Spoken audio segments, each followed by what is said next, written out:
So I've just actually got it successfully to 212. So I don't know if anybody else uses an electric kettle, because I have this, you know what I mean? But like, if you were camping or something and you don't have your regular tea kettle, it's, you know. Anywho, this is what it looks like.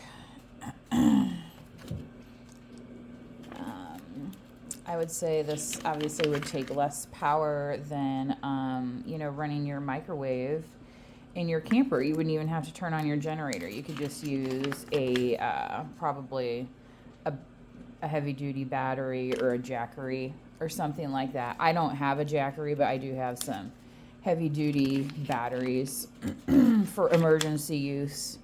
And if you just needed to emergency heat up some water, right, which I do have a gas stove in my RV, so that covers that. But if you were out of propane, anyway, dun, dun, dun, dun, not everybody has all that stuff, but it was steaming out of the top, and it says it can hold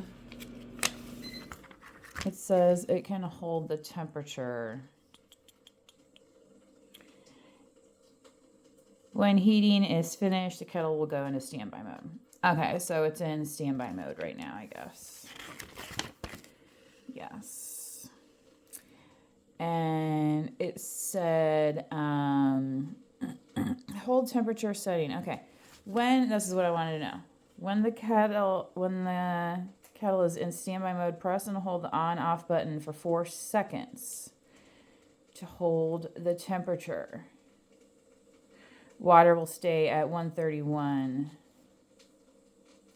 Okay, well, that's it. Let's see if it'll let me here. Okay.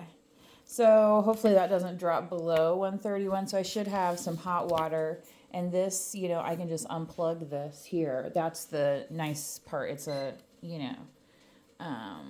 thermos, So if you have the proper equipment in your vehicle, you can use this on the go.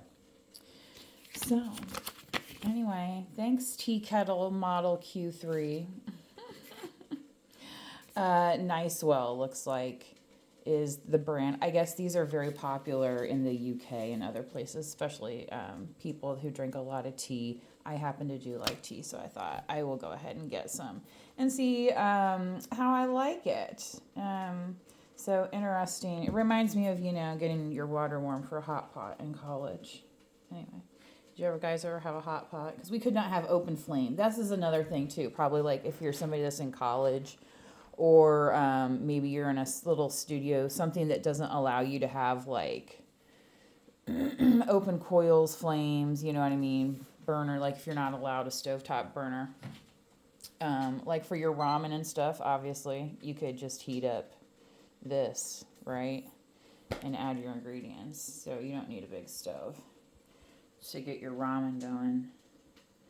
Alrighty. I hope you guys get to feeling better soon. Toodaloo.